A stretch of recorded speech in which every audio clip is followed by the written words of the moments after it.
ഈ ലോക്സഭാ തെരഞ്ഞെടുപ്പിൽ CPMന്റെ ഏറ്റവും വലിയ ഗതികേട് എന്ന് പറയുന്നത് ജനങ്ങളോട് പറയാൻ ഒന്നുമില്ല എന്നുള്ളതാണ്. ആകെയുള്ള ഒരു സംസ്ഥാനം കേരളം. എവിടെയാണെങ്കിലും മുഖ്യമന്ത്രിയുടെയും മകളുടെയും തട്ടിപ്പും വെട്ടിപ്പും മാത്രമല്ല, പെൻഷൻ മുടങ്ങിയതും വിലക്കയറ്റുമടക്കം ഭരണവിരുദ്ധ വികാരം ആളിക്കത്തുകയാണ്. അതുകൊണ്ട് CPMന്റെ പ്രധാനപ്പെട്ട നേതാക്കളെല്ലാം പറഞ്ഞു നടക്കുന്ന ഒരേ ഒരു വിഷയം കോൺഗ്രസുകാർ BJPയിലേക്ക് പോകുന്നു എന്നുള്ള കഥയാണ്. യാതൊരു അടിസ്ഥാനവുമില്ലാത്ത ഈ കഥ പറഞ്ഞു ഫലിപ്പിക്കാൻ കുറേ ഉദാഹരണങ്ങളും നിരത്തുകയാണ് CPMന്റെ നേതാക്കൾ. എന്നാൽ CPMന്റെ നേതാക്കളോട് ചോദിക്കാൻ നമ്മൾ കരുതി വെക്കേണ്ടുന്ന ചില കണക്കുകളുണ്ട്. കണ്ണടച്ചിരുട്ടാക്കുകയും ഇരുട്ടുകൊണ്ട് ഓട്ടയടക്കുകയും ഒക്കെ ചെയ്യുന്ന CPM നേതാക്കൾ പറയുന്നത് ഒരു പരിധിവരെ ശരിയാണ്. കാരണം CPMൽ നിന്ന് നേതാക്കൾ കുറച്ചേ പോവുകയുള്ളൂ. അണികൾ കൂട്ടത്തോടെ പോവുകയാണ് BJPയിലേക്ക്. ബംഗാളിലെ CPMകാർ എവിടെയുണ്ടെന്ന് നമ്മൾ ശരിക്കും മനസ്സിലാക്കിയതാണ്.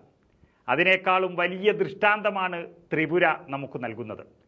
കോൺഗ്രസുകാരുടെ BJP ബന്ധം പറഞ്ഞെത്തുന്ന സഖാക്കൾക്ക് കാണിക്കാനുള്ള യഥാർത്ഥ കണക്കാണ് ഇവിടെ പറയാൻ പോകുന്നത്. ശ്രദ്ധിച്ച് കേൾക്കണം. അതായത് 2014 ലോക്സഭാ തെരഞ്ഞെടുപ്പിൽ ത്രിപുരയിലെ 2 ലോക്സഭാ മണ്ഡലത്തിൽ രാഷ്ട്രീയ പാർട്ടികൾക്ക് കിട്ടിയ വോട്ടുകൾ ഇപ്രകാരമാണ്. ആദ്യം ത്രിപുര ഈസ്റ്റ് മണ്ഡലത്തിലെ കണക്ക് നമുക്കെടുക്കാം. 2014 CPMന് അവിടെ 6,23,700 വോട്ടുകളും കോൺഗ്രസിന് 1,39,000 വോട്ടുകളും BJPക്ക് വെറും 60,000 വോട്ടുകളുമാണ് ലഭിച്ചത്. അതുപോലെ ത്രിപുര വെസ്റ്റ് മണ്ഡലത്തിൽ CPMന് 6,71,000 വോട്ടുകളും കോൺഗ്രസിന് 1,68,000 വോട്ടുകളും BJPക്ക് വെറും 54,000 വോട്ടുകളുമാണ് ലഭിച്ചത്. ഇത് 2014 കണക്കാണ്. ഇനി 2019 ലോക്സഭാ തെരഞ്ഞെടുപ്പ് ഫലം വന്നപ്പോൾ ഉള്ള കണക്കുകൾ നമുക്ക് പരിശോധിക്കാം.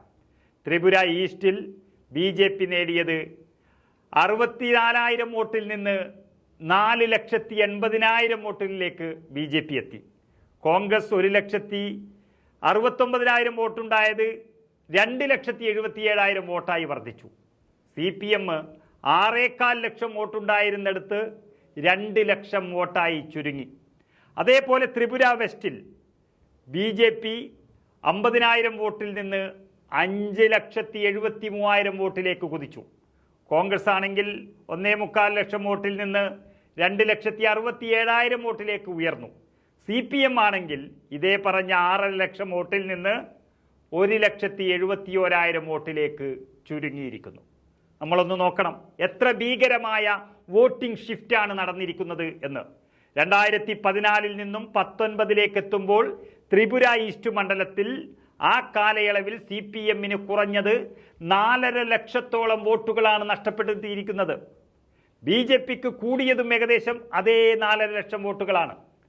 ത്രിപുര വെസ്റ്റ് മണ്ഡലത്തിലും സമാനമാണ് കാര്യങ്ങൾ. 2014 അപേക്ഷിച്ച് CPMന് അവിടെ 2019 തെരഞ്ഞെടുപ്പിൽ കിട്ടിയത് കുറഞ്ഞത് 5 ലക്ഷം വോട്ടുകളാണ് കുറഞ്ഞിരിക്കുന്നത്.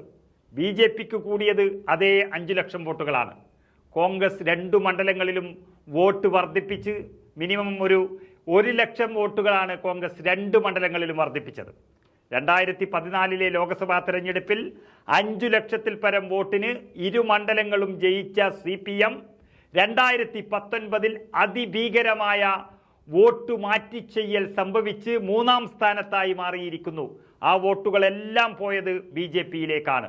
1ഉം 2ഉം നേതാക്കന്മാരല്ല, 5 ലക്ഷത്തോളം ആളുകളാണ് ഓരോ മണ്ഡലത്തിലും CPMൽ നിന്ന് BJPയിലേക്ക് പോയത്. വെറും 5 വർഷം കൊണ്ട് CPM ഒന്നാകെ BJP ആയ കാഴ്ചയാണ് ഈ കണക്കുകൾ നമുക്ക് പറഞ്ഞു തരുന്നത്.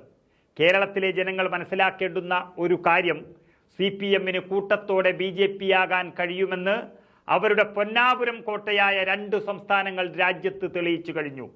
അധികാരവും പണവും അന്വേഷണ ഏജൻസികളും ചേർന്ന് ചില ഓട്ടക്കാലണക്ക് വിലയില്ലാത്ത നേതാക്കൾ പോകുന്നത് പോലെയല്ല ഒരു പാർട്ടിയുടെ പ്രവർത്തകരും അനുയായികളും ഒന്നടങ്കം BJP ആവുന്നത്.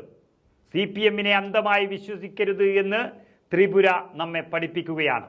ഇങ്ങനെ ഒരു അപജയം കോൺഗ്രസിനായിരുന്നു ഉണ്ടായിരുന്നതെങ്കിൽ ഇടത് ബുദ്ധിജീവികൾ ഈ കണക്കുകളുമായി എല്ലായിടത്തും അവതരിപ്പിച്ചേനെ. അത്ര തരം താഴാൻ പാടില്ല എങ്കിലും കേരളത്തിലെ മതേതര വിശ്വാസികൾ ഇതൊന്ന് സൂക്ഷിച്ചു വെക്കുന്നത് നല്ലതാണ്.